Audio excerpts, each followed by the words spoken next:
আলিবাবার প্রতিষ্ঠাতা Jack Ma একবার বলেছিলেন, যখন নিজের কাছের মানুষ, আত্মীয় স্বজন অথবা বন্ধু বান্ধবের কাছে কোনো প্রোডাক্ট বিক্রি করতে যাবে, তখন তারা ভাববে যে আপনি তাদের মাধ্যমে ব্যবসা করছেন, তাদের মাধ্যমে আপনি টাকা আয় করছেন।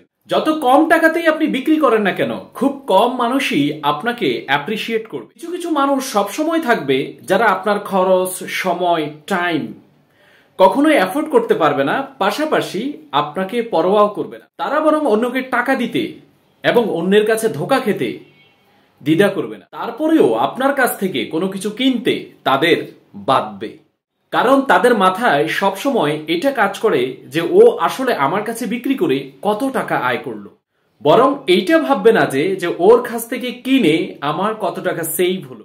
আপনি যখন ব্যবসা শুরু করবেন তখন আপনি দেখবেন প্রথম যে মানুষগুলো আপনাকে বিশ্বাস করে আপনার পণ্য ক্রয় করছে তারা প্রত্যেকেই আপনার অপরিচিত মানুষ। তাই আপনি আপনার কাজটা করে যান।